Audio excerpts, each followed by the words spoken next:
There you go. Cool. Well, I'm really excited. Like, this was one of the first things that I wanted to do when I first came to Meridian Falls. One of the first things that we were talking about. And like, I think one of the first youth meetings that I came to, we did, y'all let me set up my wheel, and I just threw during worship. And so that was really cool, but something that I did want to do is actually teach from the wheel, because there's a lot of stuff we can learn from it. So, in this representational model, what we doing this evening, think of yourself as the clay. Think of me as God. I'm just playing. But yeah, that's the representation. It's God as the potter, we're the clay. Not me as the potter, but God is the potter, and we're the clay. And he molds us and shapes us. So like, to start off, clay is just like nothing, man. Like, we walk over clay every day. You know what I'm saying? It's something that everyone just walks over and no one even thinks about, but God saw something in us when we were in the dirt, you know, formless, shapeless, in the dark. You know what I'm saying? He saw something in us, and he picked us up all out of the ground, and we got like sticks and twigs and rocks and, you know, just a bunch of mess inside of us, and he just starts, you know, picking out rocks and throwing it, you know, and cleaning us up. And yeah, so he saw something in us that we could never see in ourselves. You know what I'm saying? And that's really cool. And that's a quality that we could have too, you know, is to learn how to see what's in other people. You know what I'm saying? When everyone else is like, oh, that dude's just a drug addict, that dude's just, you know, messed up, he's just a homosexual, he's just whatever, she or whoever. You know what I'm saying? They're messed up, but God doesn't call us according to our sin. He calls us according to his righteousness, man. And he doesn't want to leave us there in the mess that we are in, but he wants to pick us up and form us into a vessel of honor. So like, the first part of that is like getting the wheel representing, I think it's in Ezekiel where it talks about the wheel within the wheel, the perfect will of God. So this is a representation of the will of God.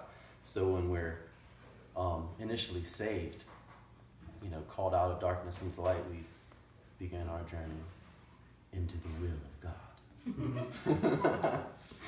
And sometimes it's a little bit rough. Anybody in here have a smooth transition out of darkness into the light? Or was it normally pretty abrupt? Yeah. Bumps in the road. Yeah. There's still some potholes. Right? And then so this clay, you gotta think of it from that perspective. It doesn't really know what's going on. You know what I'm saying? So it just had this massive shift, this bump, and now it's spinning. You know what I'm saying? And so like, that's kind of like, you know, it could be like us when we first get saved and we're learning to be obedient to God. You know what I'm saying? You can see all the bumps. It's really rough right now. You know what I'm saying? But once the potter's hand touches it, then it can,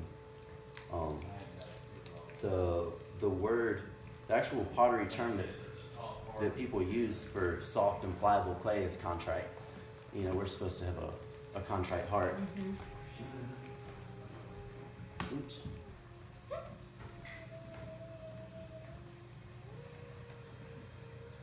It's like that clay's making you work hard. Yeah. This must be a Jeremiah piece of clay. Oh gosh, that's funny.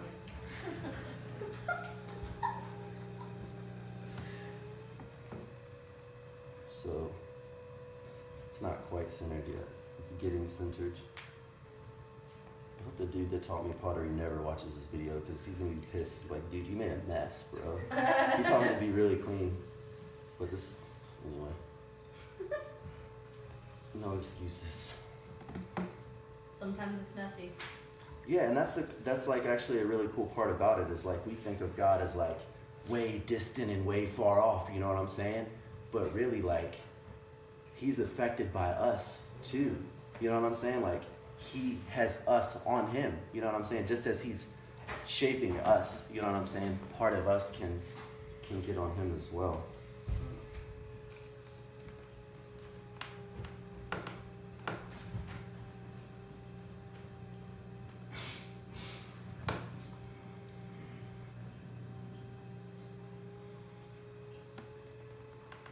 And so now it's centered.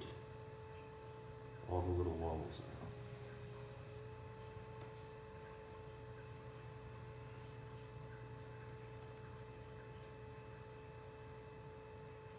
And so the next part is it's called digging the well.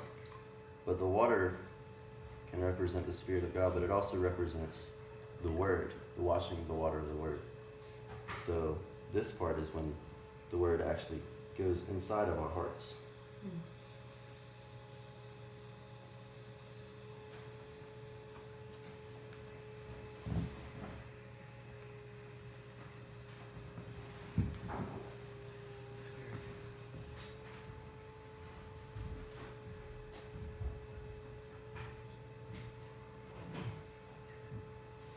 So now the pot, the clay is like, yeah, we're getting somewhere now, you know what I'm saying? Because sometimes we can get over enthusiastic about where we actually stand, you know what I'm saying? Right. In our walk and our journey with God. So like now instead of just being a lump of clay in the dirt, now like it can actually hold water in it, right? If I put water in this, it'll hold it, right? Yeah. But if you leave this water in this, because vases are made to hold water, but prematurely, this vase, if I put water in it now, it's all going to just turn to mush.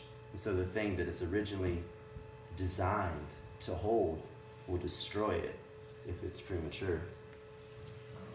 And so like, that's why we got to thank God, that like some of the vision and stuff that He's given us, that it hasn't come to pass yet, because if it did, yeah, and we're not ready for it, it can destroy us. So, every time you pull the pot up, it's called a pull. So you have to put water on the inside, and that could represent private devotion. Yeah. And then water on the outside is the word from like other people, like if you listen to podcasts or like Pastor David or whoever you listen to.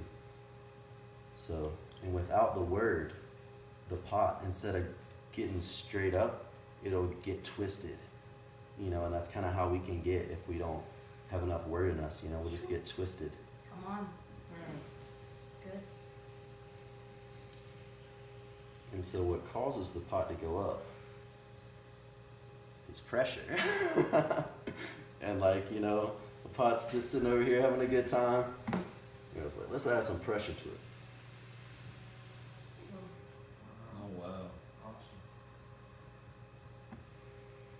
So once again, it's pressure from the inside. That's the fivefold ministry of God: prophets, teachers, evangelists, preachers, and pastors. And then you got the fivefold ministry of the enemy: the lust of the eyes, the lust of the flesh, the pride of life, the deceitfulness of wealth, and just all this stuff that pulls on us from the outside. And it's those pressures together, because greater is He than it is in you than he that is in the world, right? Mm-hmm. So the pressure on the inside always has to be greater than the pressure outside. And it will be, as long as you stay in the will of God. So, let's add a little bit more pressure.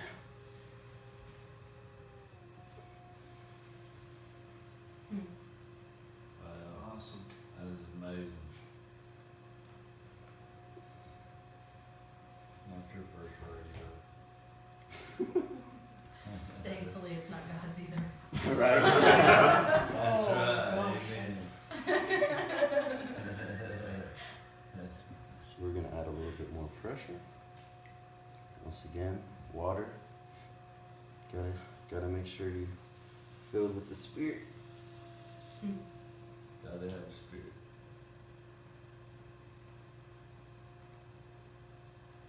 Wow.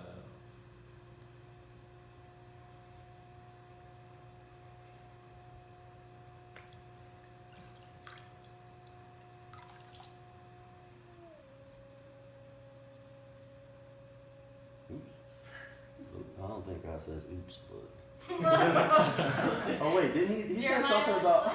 Huh? Jeremiah play?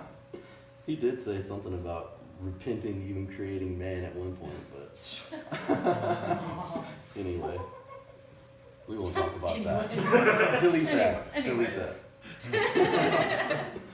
Delete that. So God is stretching us.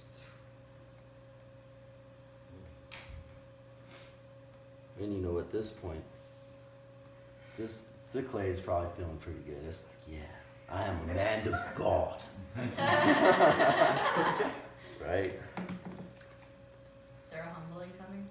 Yeah, Yes. Well, see, possibly. It's looking a little wobbly. so, Too much pressure on the outside. so yeah,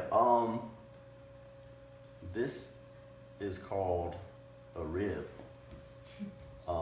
So sometimes God will, It's the woman. the woman to the Jeremiah play. Did you say women? It could be woman, or like, even just like sometimes God will put something hard, Yeah. you know, something hard to like get some of those wobbles out.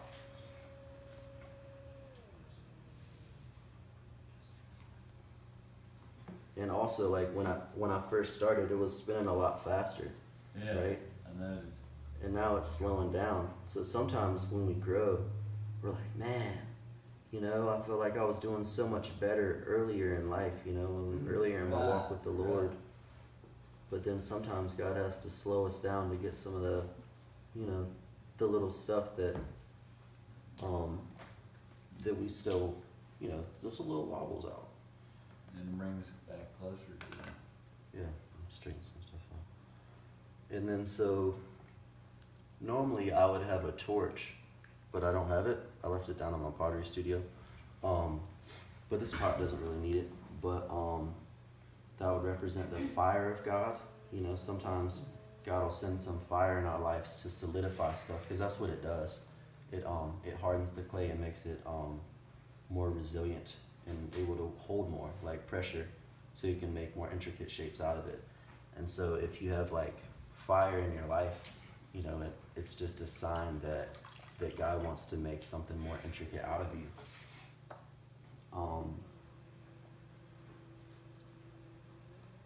This next part is called choking. I'm not sure of the spiritual representation of choking, besides like maybe God feels like he wants to choke us sometimes. I don't know. Hard-headed. No, I'm just playing. You I don't know. understand it? But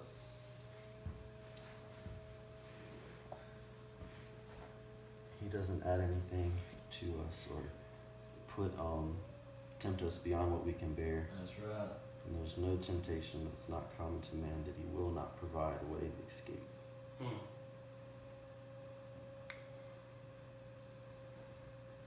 put more on our shoulders than what we can handle. Yep, as long as we're with him, he'll help us and make a way out of no way.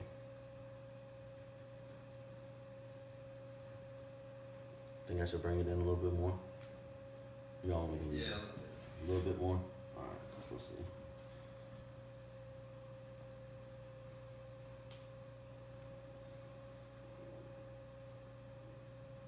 I want one of those now. Meet me at the gift shop. Please exit through the gift shop. No, I'm playing. I'll leave my money at the door.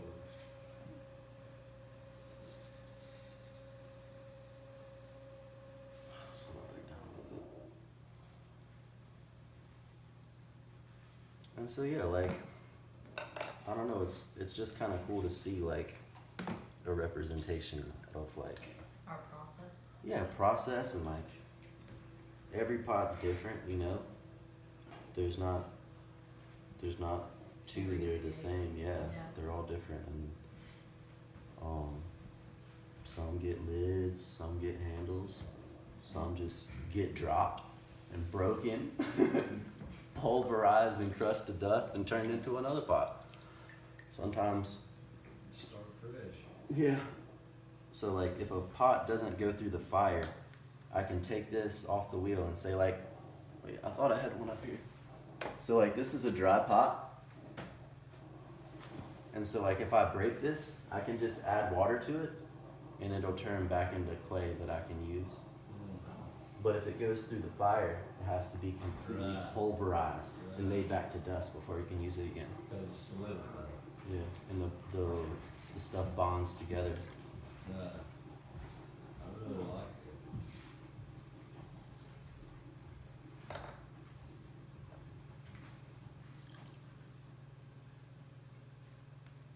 All right.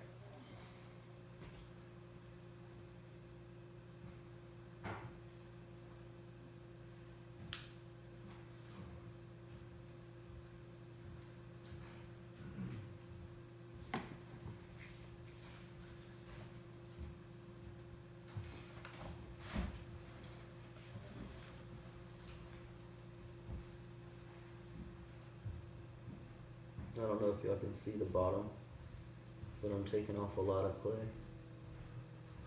That's like the weight, just extra weight, extra burdens, the sin that so easily besets us.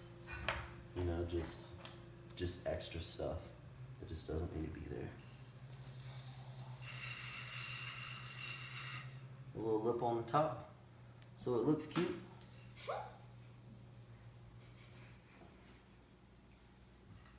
Y'all think it's done? You want me to do anything else to it? Whatever you want.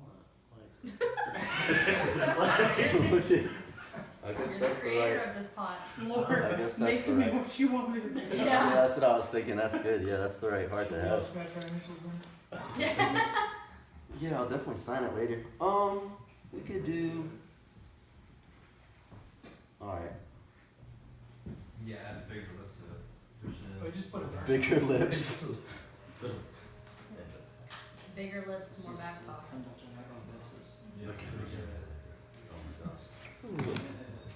I'll bring it down a little bit more.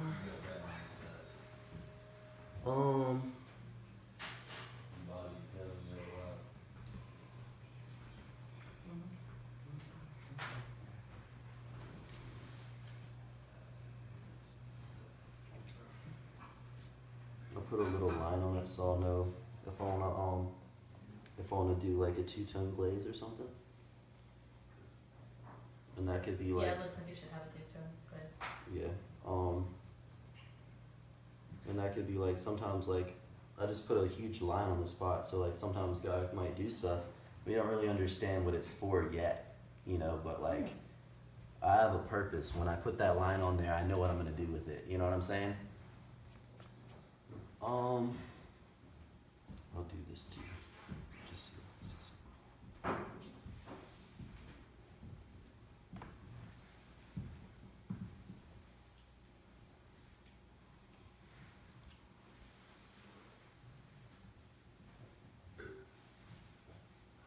all right. There you have it, folks. He's pretty sweet, dude. Yeah. Join us next week on Pottery Demo. What did you say, Jeremiah? Words from the wheel. Words from the wheel. Tune in next week. Jonathan Ross. Jonathan Ross. Cool. No, thank y'all for listening. Yeah, Hope y'all that's listen. awesome. Good idea, dude. Great. I was taking that home. Me, I already prophetically grabbed it. Grabbed it and grabbed it. I'm picturing a nice green and like maybe blue glaze because it'll match my